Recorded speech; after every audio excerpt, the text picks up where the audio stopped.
যা দেখেছি, যা বুঝেছি, যা করেছি। মেজর ডালিম রচিত একটা আত্মজীবনীমূলক উপন্যাস, 10ম অধ্যায়। দ্বিতীয়বার আহত হলাম এবং স্মরণীয় বিয়ে। লাঠিটিলা অপারেশনের দ্বিতীয়বারের মতো গুরুতর আহত হলাম। আহত অবস্থায় বিবিসিকে দেওয়া আমার সাক্ষাৎকার। অনিচ্ছা সত্ত্বেও চিকিৎসার জন্য আসতে হলো কলকাতায়। থিয়েটার রোডে বেশ কিছু পরিবর্তন লক্ষ্য করলাম। স্মরণীয় বিয়ে। যুদ্ধ এগিয়ে চলল। জুলাই মাসের শেষার্ধে লাঠিটিলার যুদ্ধে আমি দ্বিতীয়বারের মতো আহত হই মর্টারের গোলা ও মেশিনগানের গুলিতে। চিকিৎসার জন্য আমাকে শিলচরের মাসিমপুরে সিএমএইচে নিয়ে যাওয়া হয়। আহত অবস্থাতেও আমাকে হাসপাতালের কক্ষ থেকেই যুদ্ধ পরিচালনা করতে হয়। আমার ঘরটাতেই স্থাপন করি ছোটোখাটো একটি অপস রুম। এই ব্যাপারে আমাকে বিশেষভাবে সাহায্য করেন ব্রিগেডিয়ার ভটকে, কর্নেল বাগচি, মেজর দাশগুপ্ত ও ক্যাপ্টেন চ্যাটার্জি।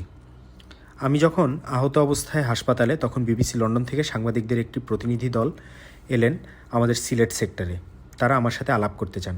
আমার আপত্তি নেই জেনে তারা এলেন আমার হাসপাতালের রুমে। ঘরে তখন আমি শয্যাশায়ী। পরিচয় পর্ব শেষে তাদের একজন চারিদিকে চোখ ঘুরিয়ে বললেন, এ তো দেখছি ছোটোখাটো একটা অপস রুম। অসুস্থ অবস্থায় এই সমস্ত ম্যাপ, ওয়্যারলেস সেট প্রভৃতি নিয়ে আপনি কী করেন? আমি আহত হয়ে কিছুদিনের জন্য এখানে শয্যাশায়ী হয়ে আছি বলে যুদ্ধ তো বন্ধ হয়ে যায়নি। যুদ্ধ চলছে এবং চলবে। সেক্ষেত্রে সাধ্যমতো যতটুকু সম্ভব দায়িত্ব বিছানায় শুয়েও আমি পালন করার চেষ্টা করে যাচ্ছি। প্রশ্ন করলেন আরেকজন, শুনেছি আপনি আরও 2জন অফিসার সাথে নিয়ে পাকিস্তান থেকে সর্বপ্রথম পালিয়ে এসে যুদ্ধে যোগদান করেছেন।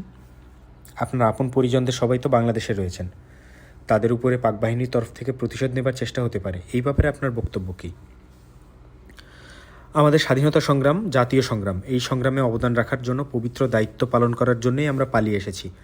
আজ বাংলাদেশের প্রায় প্রতিটি পরিবার থেকেই সদস্যরা এসে যোগদান করেছেন মুক্তিযুদ্ধে। দেশকে শত্রুর কবল থেকে স্বাধীন করার জন্য মুক্তিযুদ্ধে ঝাঁপিয়ে পড়েছেন তারা। তাদের এই সিদ্ধান্তের পরিপ্রেক্ষিতে তাদের পরিবার পরিজনদের ভাগ্যে যা ঘটবে, আমার আত্মীয় স্বজনদের ভাগ্যেও ঠিক তাই ঘটবে। অতএব ও নিয়ে আমার চিন্তার কিছু নেই। আপনজনদের শত্রুর পাশবিক নির্যাতনের হাত থেকে রক্ষা করতে হলে দেশকে স্বাধীন করতে হবে।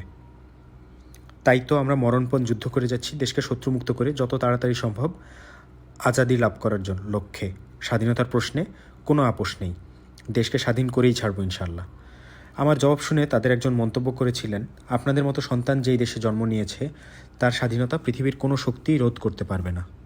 ভদ্রলোকের কথাগুলো আজও আমার মনে আশার আলো জোগায়। ভবিষ্যৎ সম্পর্কে আশাবাদী হয়ে উঠি।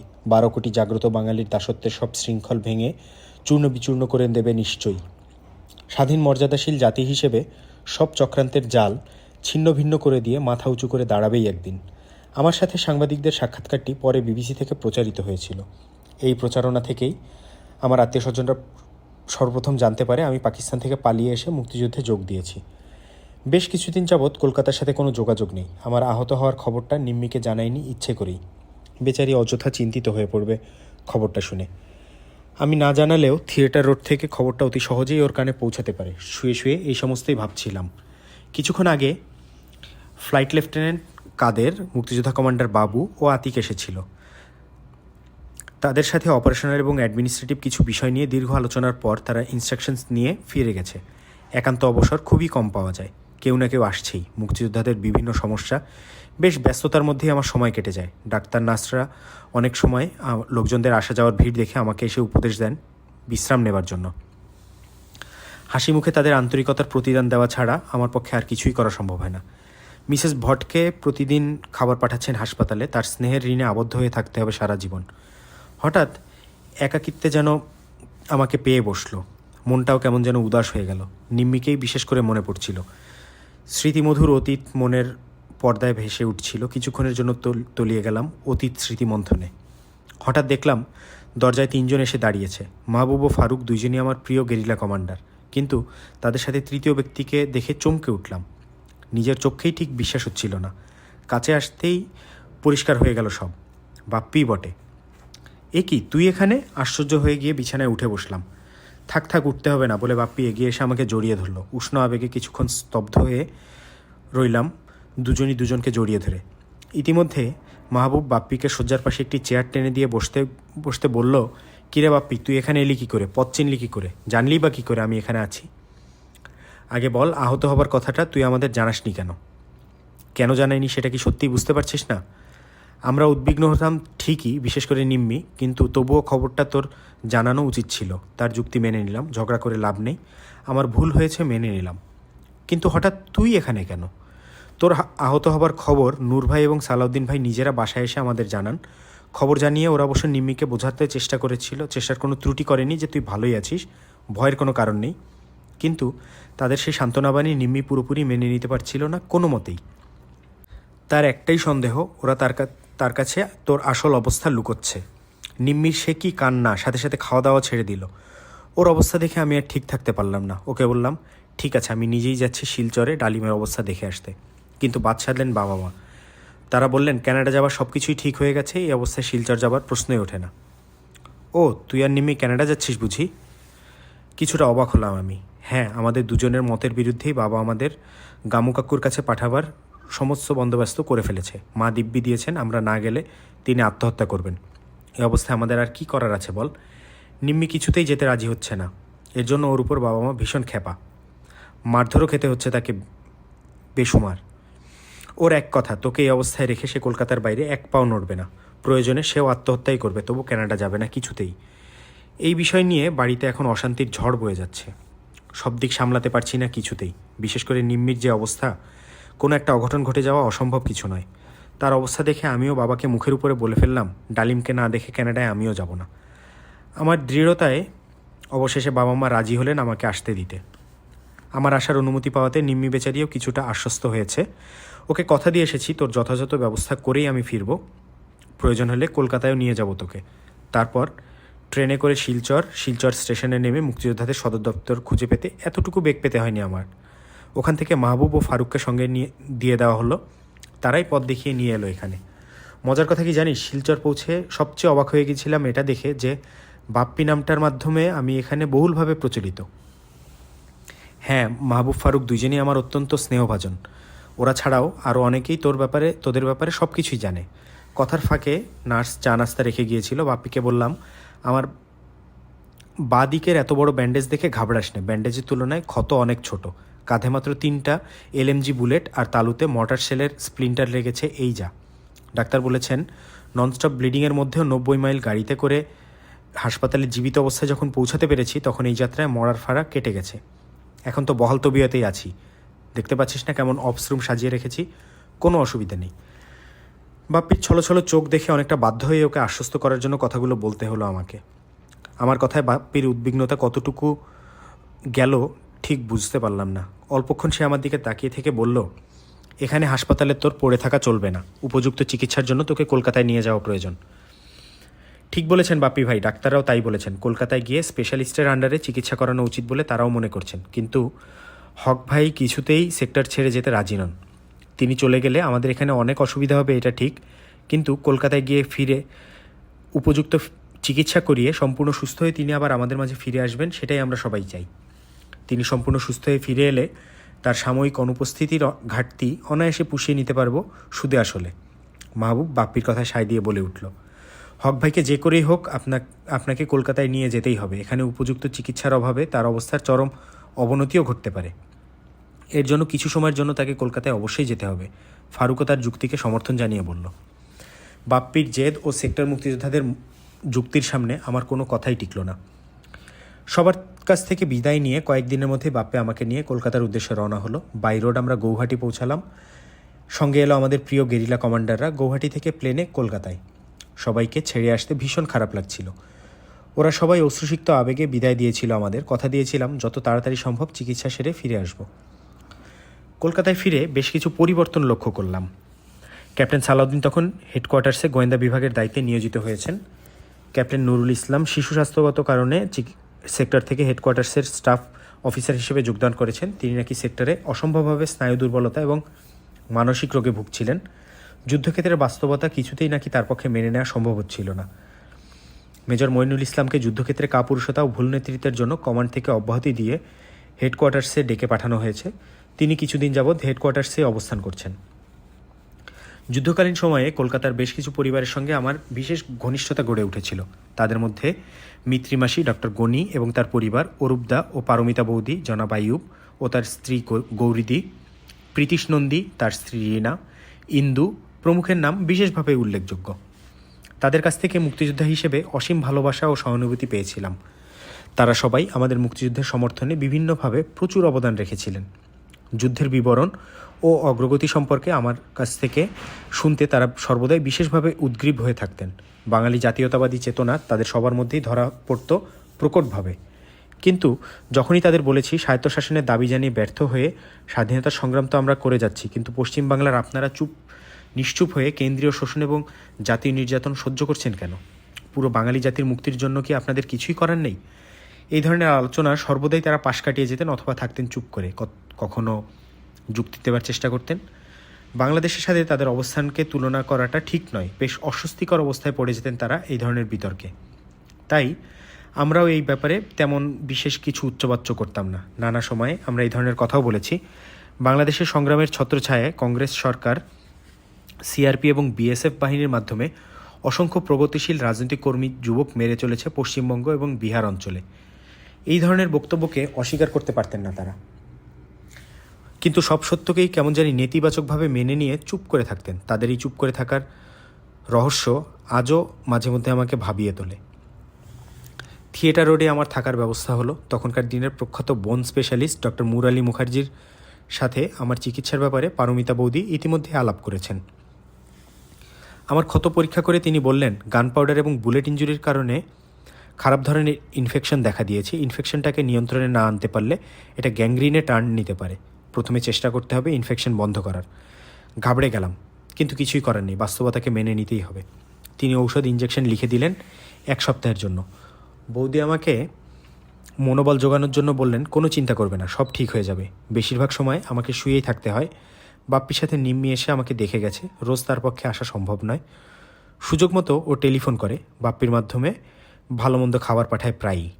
একদিন বাপ্পি এলো, ভীষণ গম্ভীর ভাব, বুঝলাম বাসায় কিছু একটা ঘটেছে। ঠিক তাই, কানাডা যাওয়া নিয়ে ঝড় বয়ে গেছে বাসায়, কথা কাটাকাটি, তারপর বেদম প্রহার। বাপ্পি বলল বাসার অবস্থা সঙ্গীন হয়ে উঠেছে, এর একটা আশু সমাধান প্রয়োজন, তা না হলে যে কোনো অঘটন ঘটিয়ে বসতে পারে নিম্মি।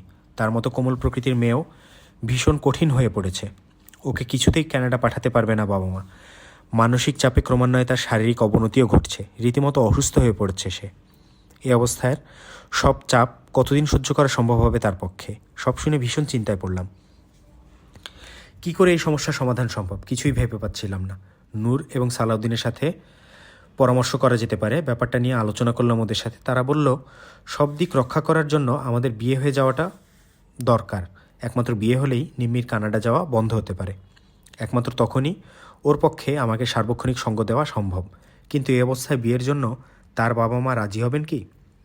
নূর ও সালাউদ্দিন একদিন আমার তরফ থেকে প্রস্তাব নিয়ে গেল নিম্মিদের বাসায়। প্রস্তাবে ওর বাবা মা রাজি হলেন না। ওদের যুক্তি, যেখানে আজ সব কিছুই অনিশ্চিত, সেখানে কি করে তারা মেয়ের বিয়ের ব্যাপারে রাজি হন?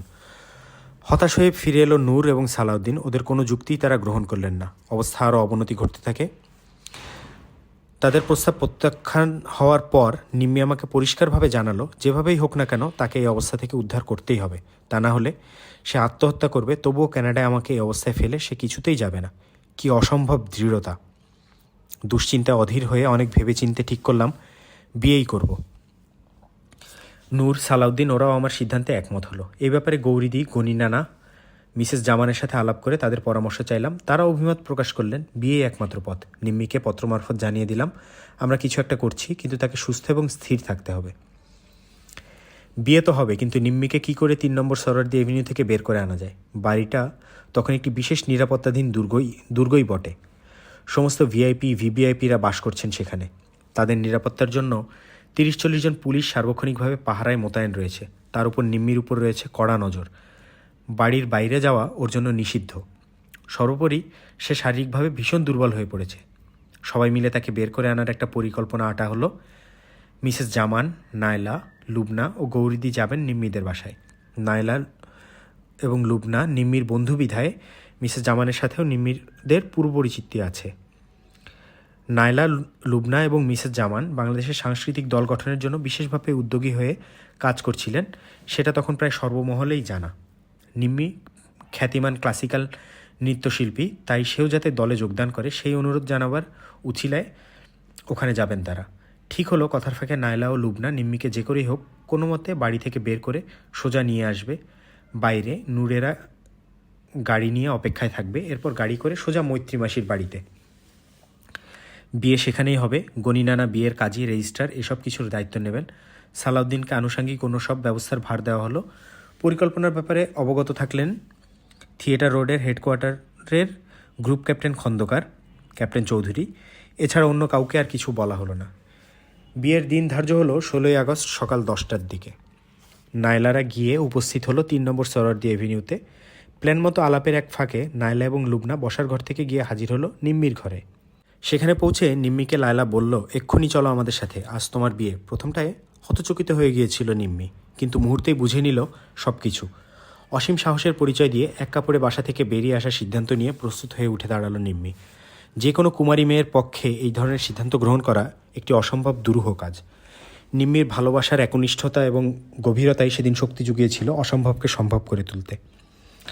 শারীরিক অসুস্থতা এবং স্নায়ু দুর্বলতার জন্য বেচারি হাঁটতেও পারছিল না ঠিকমতো। নায়লা ও লুবনা ওকে দুই দিক থেকে ধরে প্রায় বহন করে পেছনের সিঁড়ি দিয়ে কোনো মতে অতি কষ্টে নামিয়ে নিয়ে এলো গেটের বাইরে। সেখান থেকে সোজা মৈত্রী মাসির বাসায় নূর নিয়ে এলো সবাইকে। ওখানে আমরা অপেক্ষা করছিলাম। সব বন্দোবস্ত প্ল্যান মতো ইতিমধ্যে করা হয়েছে। সালাউদ্দিন নিম্মির জন্য 20-25 টাকা দামের দুটো শাড়ি, আমার জন্য 10 টাকা দামের একটা পাঞ্জাবি কিনে নিয়ে এসেছে। সেগুলো পরেই আমাদের বিয়ে হলো। সালাউদ্দিন হলো নিম্মির উকিল বাপ। সাক্ষী হয়ে রইলেন গণিনানা, গৌরীদি, নূর এবং মিসেস জামান। বিয়ের পর উপস্থিত মুরব্বীরা এবং মৈত্রী মাসি আমাদের আশীর্বাদ করলেন। বিয়ের দলিল রেজিস্ট্রি করতে 2-1 দিন সময় লাগবে। এই সময়টা লুকিয়ে থাকতে হবে আমাদের, কারণ নিম্মির বাড়ি ছেড়ে বেরিয়ে এসে বিয়ে করার পরিপ্রেক্ষিতে যে অবস্থার সৃষ্টি হতে পারে তার মোকাবেলা করার জন্য বিয়ের দলিলটা অপরিহার্য। গৌরীদি ঠিক করে ফেললেন তার পরিচিত এক ধনী ব্যবসায়ীর পার্ক স্ট্রিটের একটা গেস্ট হাউস, ছোট্ট কিন্তু সাজানো গেস্ট হাউস। সেখানেই হবে আমাদের বাসর এবং মধুচন্দ্রিমা। আমাদের গোপন আস্তানার খবর বিয়েতে প্রত্যক্ষভাবে জড়িত ব্যক্তিবর্গ ছাড়া আর কাউকে জানানো হবে না। সেদিন সন্ধ্যায় আমাদের চলে যেতে হলো গেস্ট হাউসে। নায়লা, গৌরীদি, নূর এবং সালাউদ্দিন আমাদের পৌঁছে দিল। রজনীগন্ধা ও বেলি ফুল দিয়ে নায়লা, লুবনারা সুন্দর করে রুচিসম্মতভাবে সাজিয়ে দিয়েছিল আমাদের বাসর ঘর। ওরা চলে যাওয়ার পর হঠাৎ করে আমরা দুজন ভীষণ একলা হয়ে গেলাম। সারাদিনের ঘটনাবলী এত দ্রুত ঘটেছে যার ফলে চিন্তাভাবনার কোনো অবকাশই আমরা পাইনি এতক্ষণ। একটা ঘোরের মাঝেই কেটে গেছে পুরো দিনটা। ফ্ল্যাটের নির্জন পরিবেশে ঘটে যাওয়া ঘটনা প্রবাহের গুরুত্ব উপলব্ধি করে কেঁদে উঠল নিম্মি। অতি স্বাভাবিক কারণেই ভেঙে পড়ল সে। আমি তাকে সান্ত্বনা দিয়ে বললাম, সব ঠিক হয়ে যাবে, কিন্তু ধৈর্য ধরতে হবে। সময় সব সমস্যার সমাধান করে দেবে ইনশাআল্লাহ। বেচারি ভীষণভাবে কাঁদতে কাঁদতে ক্লান্ত হয়ে ঘুমিয়ে পড়েছিল। অতীত ও ভবিষ্যৎ নিয়ে ভাবতে ভাবতে আমিও ঘুমিয়ে পড়েছিলাম এক সময়। পরদিন সকালেই নূর এসে জানালো আমাদের বিয়ের ব্যাপারটা অনেক দূর গড়িয়ে গিয়েছে। নিম্মির বাবা অস্থায়ী সরকারের প্রধানমন্ত্রীর কাছে নালিশ করেছেন যে আমি তার মেয়েকে জোর করে অপহরণ করে নিয়ে গিয়েছি বাসা থেকে।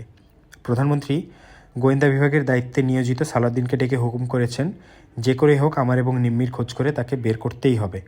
কোথায় আছি আমরা? প্রয়োজনে অপহরণকারী আর্মি অফিসারদের কাছ থেকে নিম্মিকে উদ্ধার করার জন্য ভারতীয় পুলিশ এবং গোয়েন্দা বিভাগের সহায়তাও গ্রহণ করার নির্দেশ দিয়েছেন প্রধানমন্ত্রী। কিন্তু বিয়ের দলিল রেজিস্ট্রি হয়ে হাতে না আসা পর্যন্ত কাউকে কিছু বলার উপায় নেই। ক্ষিপ্ত হয়ে উঠেছেন কর্নেল ওসমানীও। ডিসিপ্লিন ভঙ্গ করে অন্যায়ভাবে জোর করে ভদ্রলোকের মেয়েকে যে অপহরণ করতে পারে তার কঠোর সাজা হওয়া উচিত। একই সাথে তিনি ভীষণভাবে দুঃখিতও হয়েছেন। নূরকে বলেছেন ডালিমের মতো যোগ্য অফিসার কী করে এই ধরনের কাজ করতে পারে সেটা তিনি কিছুতেই ভেবে পাচ্ছেন না। নূর আমাদের সাবধান করে দিয়ে বলল, স্যার আপনার ঘরের বাইরে যাবেন না দলিল হাতে না পাওয়া পর্যন্ত। গণি নানা চেষ্টা করছেন যত তাড়াতাড়ি সম্ভব দলিল রেজিস্ট্রি করার।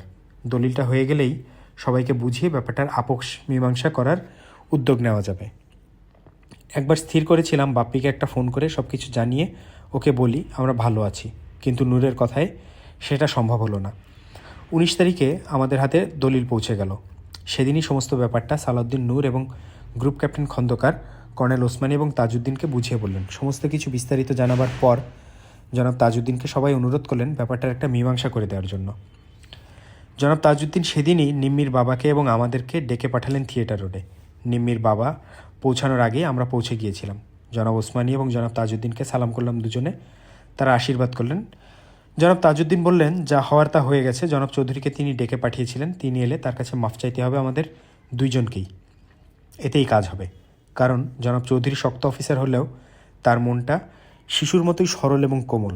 কিছুক্ষণের মধ্যেই জনাব চৌধুরী ও বাপ্পি এসে পৌঁছালো। নূর তাদের অভ্যর্থনা করে প্রধানমন্ত্রীর কাছে নিয়ে এলো। সেখানে কর্নেল ওসমানীও উপস্থিত ছিলেন। আমাদেরকেও হাজির করানো হলো আসামির মতো। ঘরে ঢুকেই জনাব তাজউদ্দিন গর্জে উঠলেন, কি করেছো তোমরা? এত বড় দুঃসাহস হলো কি করে? আমি মর্মাহত হয়েছি তোমাদের ছেলে মানুষী কার্যকলাপে। বিয়ে শাদী বাচ্চাদের পুতুল খেলা নয়। মুরব্বীদের আশীর্বাদ ছাড়া কেউ কোনোদিন সুখী হতে পারে না। জলদি তোমরা তোমাদের বাবার কাছে মাফ চাও। এরপর নিম্মির বাবাকে উদ্দেশ্য করে তিনি বললেন, চৌধুরী সাহেব, ওরা আপনারই সন্তান, ভুল করে ফেলেছে না বুঝে। আপনি ওদের ক্ষমা করে আশীর্বাদ করুন। প্রধানমন্ত্রীর কথা শেষ হতেই আমরা বাবার পায়ে হুমড়ি খেয়ে পড়লাম। নিম্মি কান্নায় ভেঙে পড়ল। ওতেই মোক্ষম কাজ হলো। মোমের মতো গলে গেলেন চাচা, মানে নিম্মির বাবা। নিম্মিকে জড়িয়ে ধরে তিনিও কাঁদতে লাগলেন। আমাকেও টেনে তুলে জড়িয়ে ধরলেন বুকে।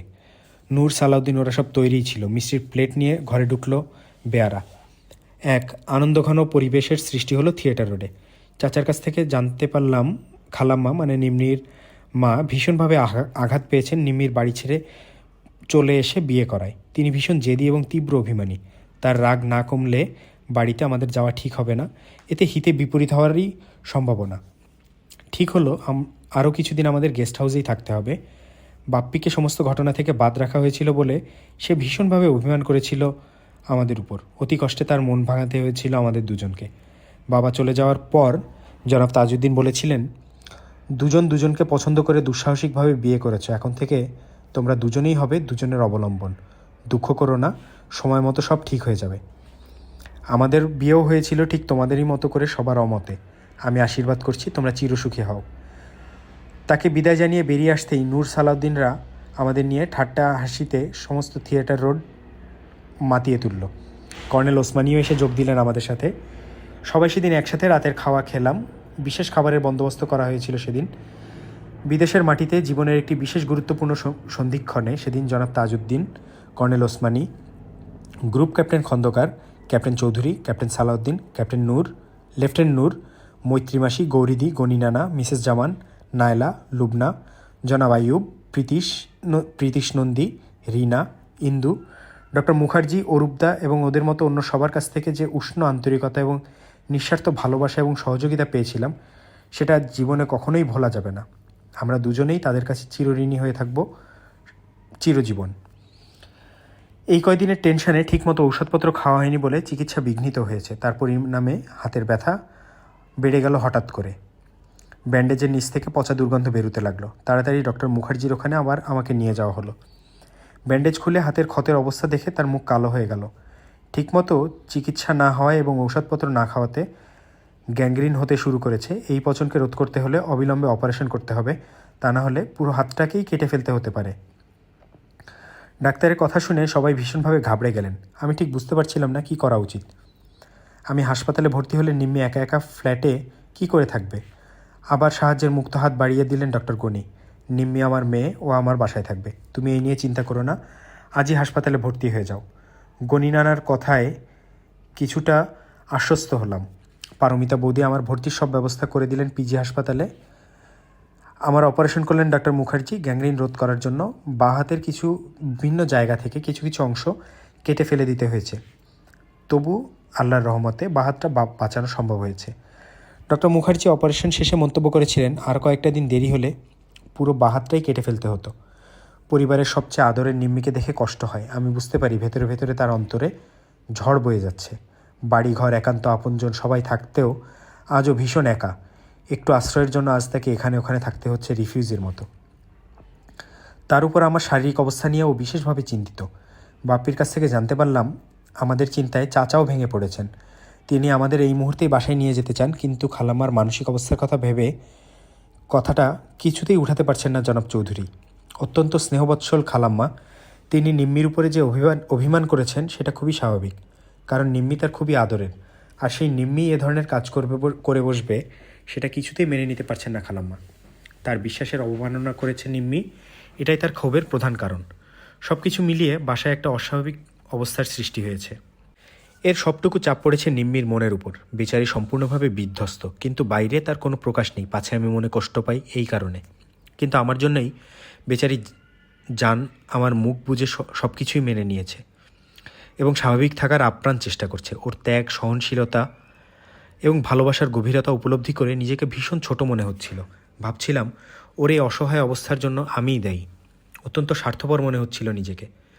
মনে মনে ঠিক করলাম যেভাবেই হোক না কেন তাকে এই করুণ অবস্থা থেকে উদ্ধার আমাকেই করতে হবে। সপ্তাহখানেক হাসপাতালে থাকতে হলো। হাসপাতাল থেকে চলে আসার পর একদিন নিম্মিকে সঙ্গে নিয়ে সোজা উপস্থিত হলাম নিম্মিদের বাসায়। চাচা, বাপ্পি, মানু আমাদের আনন্দে জড়িয়ে ধরল। আমি বাপ্পিকে জিজ্ঞেস করলাম খালাম্মা কোথায়। বাপ্পি জানালো আজকাল তিনি বেশিরভাগ সময় নিজের ঘরেই কাটান, বের হন না খুব একটা, কারোর সাথেই তেমন কোনো কথাবার্তা বলেন না প্রয়োজন ছাড়া। সব কিছু শুনে আমি সোজা চলে গেলাম তার ঘরে। তিনি বিছানায় শুয়েছিলেন। আমাকে দেখে ভূত দেখার মতো করেই চমকে বিছানা ছেড়ে উঠে দাঁড়ালেন। কোনো কিছু বলার সুযোগ না দিয়ে আমি এগিয়ে গিয়ে তাকে এক হাতেই জড়িয়ে ধরে শূন্যে তুলে ধরে বললাম, খালাম্মা আমাদের মাফ করেন, মাফ আপনাকে করতেই হবে। ঘটনার আকস্মিকতায় তিনি কিংকর্তব্য বিমূঢ় হয়ে পড়েছিলেন। নিজেকে সামলে নিয়ে হঠাৎ বলে উঠলেন, আরে পাগল ছেলে, কী করছো? হাতে ব্যথা পাবে যে, আমাকে নামাও শিগগির। আমি আপনাকে নামাবো না যতক্ষণ না পর্যন্ত আপনি আমাদের ক্ষমা না করছেন, দৃঢ়তার সাথেই বললাম আমি। আবেগের উষ্ণতায় জমা বরফ গলে গেল নিমিষেই। মাতৃস্নেহের আকুলতায় তিনি আমাকে দুহাতে জড়িয়ে ধরলেন। তার চোখ বেয়ে ঝরছে অশ্রুধারা। ধরা গলায় জিজ্ঞেস করলেন, নিম্মি কোথায়? আমি বললাম, বসার ঘরে। আমাকে নিয়ে চলো, বললেন আমাদের অতি প্রিয় খালাম্মা। তাকে জড়িয়ে ধরে নিয়ে এলাম ড্রয়িং রুমে। আমাদের দেখে সবাই অবাক। কি করে অসম্ভবকে সম্ভব করলাম সেটাই সবার চোখে প্রশ্ন হয়ে উঠেছিল। নিম্মি প্রায় পাগলের মতো দৌড়ে এসে মাকে জড়িয়ে ধরে ডুকরে কেঁদে উঠল। আদরের নিম্মিকে বুকে ধরে আবেগের আতিশয্যে নিজেকে আর সামলাতে পারলেন না খালাম্মা। সব বাঁধ ভেঙে গেল। মান, অভিমান, রাগ সব ভেসে গেল অশ্রুর বন্যায়। সে কি কান্না দুজনের! আমরা সব নিশ্চুপ দাঁড়িয়ে থেকে মা ও মেয়ের অভূতপূর্ণ মিলন দৃশ্য উপভোগ করতে লাগলাম। সেদিনই গণিনানার বাড়ি থেকে চলে আসতে হলো আমাদের। খালাম্মার সেবা শুশ্রূষায় ভালো হয়ে উঠতে লাগলাম দ্রুত।